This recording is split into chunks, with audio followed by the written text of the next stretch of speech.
très sincèrement, et je dis pas ça par démagogie, hein, vraiment, mais il y a parfois des festivals qui vous marquent. Et je me souviens qu'à Jazzablanca, j'ai vécu vraiment un moment très très fort. Je venais proposer une musique en avant-première.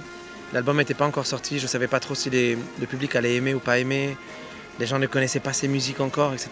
Et il y a eu un accueil qui était tellement chaleureux, tellement fort et agréable. J'ai senti que j'avais été compris, en fait. Et pour un artiste, il y a rien de plus important que de se sentir compris. Pas forcément aimé. Souvent on confond, on pense que les artistes veulent absolument être aimés.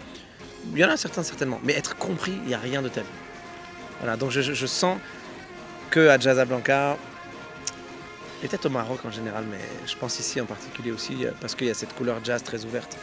Je pense que j'ai un public face à moi qui, a priori, me comprend.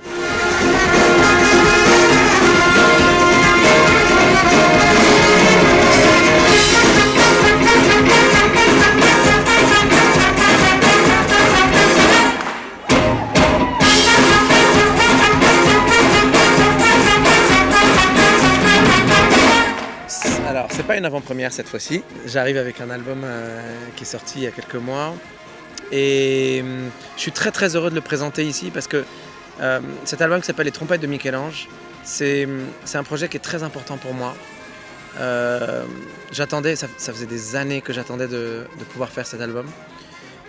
Il représente une transmission d'un héritage de mon père. Il représente une partie très très forte de mon identité, de ma culture. Et j'ai tourné ça sous la forme d'une grande fête de mariage. Voilà, c'est ça l'histoire qu'il y a derrière. C'est comme si on se mariait là tous ensemble et qu'on fêtait ça en concert. Voilà. Et je suis très très impatient de le présenter au public de Jazzablanca parce que je suis persuadé que c'est un programme qui est comme si ça avait été fait pour ici.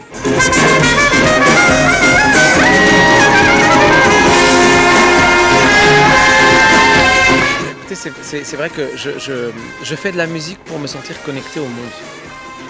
Je sais que ça peut paraître bizarre parce que souvent l'artiste a besoin lui d'exprimer des choses intérieures. Moi ça n'a jamais été ça mon problème. Moi j'avais un autre problème, c'est que quand je suis arrivé en France, on quittait la guerre, on est arrivé en France, je ne parlais pas un mot de français.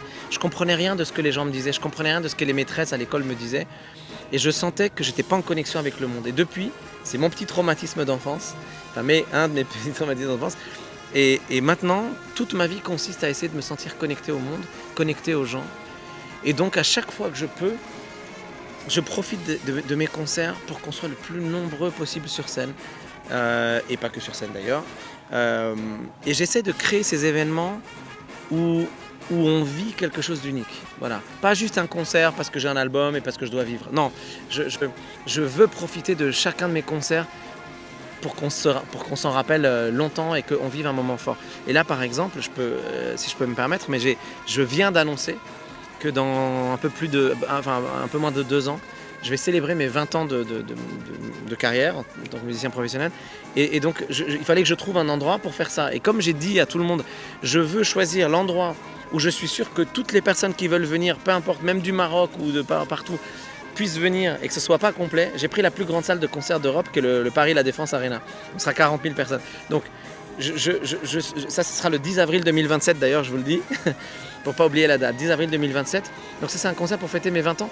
Je veux que toutes les personnes que j'aime soient là. Que ce soit dans ma famille, dans mes amis, dans les artistes avec qui j'ai collaboré, dans les musiciens avec qui j'aime jouer sur scène, etc. Et le public. Et les journalistes.